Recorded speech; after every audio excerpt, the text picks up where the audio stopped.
कौन था वह राक्षस जिसका वध भगवान श्री राम ने नहीं बल्कि माता सीता ने किया।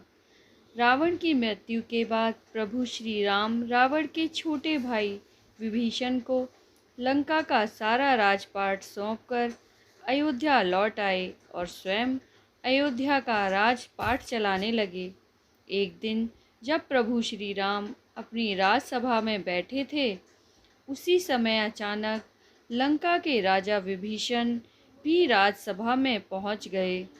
सभा में पहुंचते ही विभीषण प्रभु श्री राम से गुहार लगाकर कहने लगे कि हे प्रभु, मेरी रक्षा कीजिए। लंका में कुंभकर्ण का पुत्र मलकासुर आफत मचा रखा है। विभीषण ने प्रभु श्री राम को बताया कि कुंभकर्ण का यह मुलकासुर नामक पुत्र असल में मूल नक्षत्र में पैदा हुआ था, जिसकी वजह से कुंभकर्ण ने इसे जंगल में फेंकवा दिया था। जंगल में फेंके जाने पर इसका पालन पोषण मधुमक्खियों ने किया था। मलकासुर बड़ा होकर ब्रह्मा जी की घोर तपस्या किया। उसकी तपस्या से खुश होकर ब्रह्मा जी ने उसे वरदान दिया था। उसी वरदान की वजह से वह बहुत शक्तिशाली हो गया है और लंका में उत्पात मचा रखा है। हे प्रभु, जब उसे अपने पिता के वध के बारे में पता चला तो उसने यह प्रण ले लिया कि मैं पहले धोखेबाज विभीषण को मारूंगा।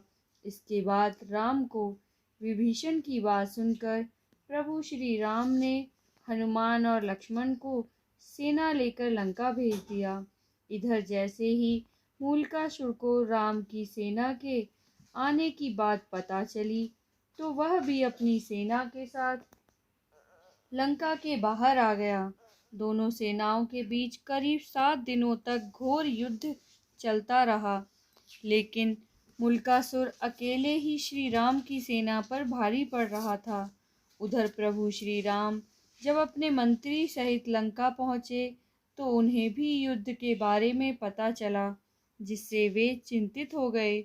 उसी समय ब्रह्मा जी भी वहाँ पर आ गए और प्रभु श्री राम से कहने लगे कि हे भगवान, इसे मैंने स्त्री के हाथों से मरने का वरदान दिया है, इसलिए आप सीता को यहाँ बुलाकर उनसे ही इसका वध करवाइए। ब्रह्मा जी की बात सुनकर प्रभु श्री राम ने हनुमान को अयोध्या भेजकर माता सीता को लंका बुलाया।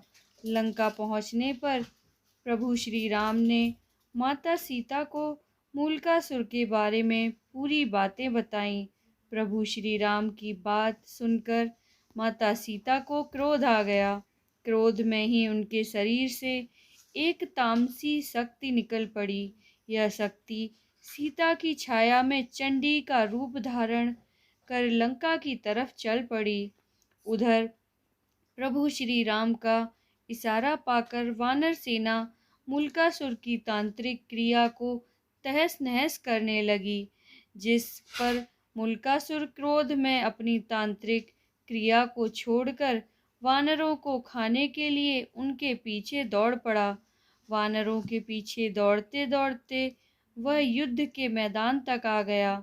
युद्ध के मैदान में पहुंचकर जब वह सीता की छाया को देखा तो गरज कर बोला, तू कौन है?